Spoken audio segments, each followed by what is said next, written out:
अब तो सुखदेव बाबा के चरित्र के बारे में पूछने लगे। सूत जी महाराज से 88,000 सूत जी महाराज 88,000 ऋषियों से कहते हैं, सुनो ऋषियों, ध्यान पूर्वक सुनो, मैं तुम्हें सुनाता हूं। ये सुखदेव बाबा कोई और नहीं है, ये सुखदेव बाबा, माताओं से निवेदन है, ये शंकर जी की प्रतिमाओं को भी बनाते चले साथ ही साथ में। यहां भी दे दो, हर जगह दे दो भैया, सब लोग पुरुष भी बनाते रहो, सब लोग बनाओ, ज्यादा से ज्यादा शिवार्चन हो सके, ज्यादा से ज्यादा शिवलिंग बन सके, सब लोग बनाइए। सूत जी महाराज ने कहा, 88,000 ऋषियों सुनिए, मैं तुम्हें ध्यान पूर्वक सुनाता हूं। ये सुखदेव बाबा गोलोक में रहा करते थे, राधा रानी और भगवान श्री कृष्ण के सबसे ज्यादा नजदीक थे, और राधा रानी भगवान श्री कृष्ण से अति प्रेम करते थे, भगवान को बड़ा मानते थे। एक बार की बात है, सुखदेव बाबा भगवान श्री कृष्ण के पास पहुंचे और भगवान श्री कृष्ण ने सुखदेव बाबा को बुलाया, और सुखदेव बाबा को बुला करके भगवान श्री कृष्ण ने बड़े प्रेम के साथ कहा, सुखदेव तुमसे ज्यादा मेरा भजन, तुमसे ज्यादा मेरा पूजन और तुमसे ज्यादा मेरा अर्चन इस संसार में इस कलकाल में कोई कर ही नहीं सकता है। मेरी इच्छा है, भारत में संस्कृति का लोभार्पण होने लगा है, संस्कृत विलुप्त हो रही है।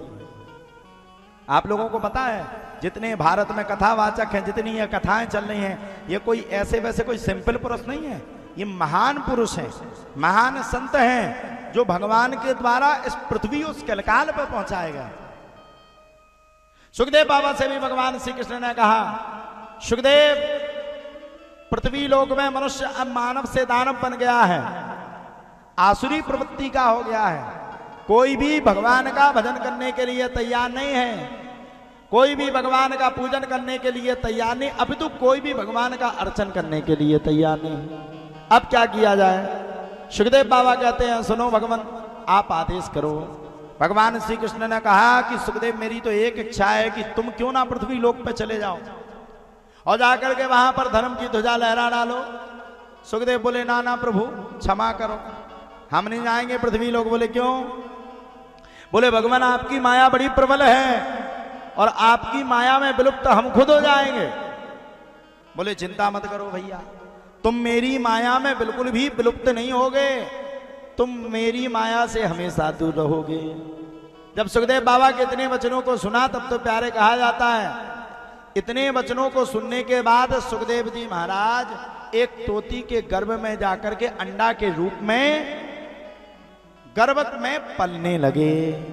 जब तक सुखदेव बाबा पल रहे हैं, तब तक सूत जी महाराज कहते हैं, सुनो 88,000 ऋषियों, सुखदेव बाबा वहां के गर्भ में पल रहे हैं और इधर नारद मुनि का काम 24 घंटे हर घर में लड़ाई करवा रहे हैं। अच्छा, नारद तो नारद है साहब, नारद का कोई दूसरा काम नहीं, नारद तो नारद, हर घर में जिसके लड़ाई होवे और जिसके घर में एक बिचौली लड़ाई करवावे, समझ लो नारद ने करवाई।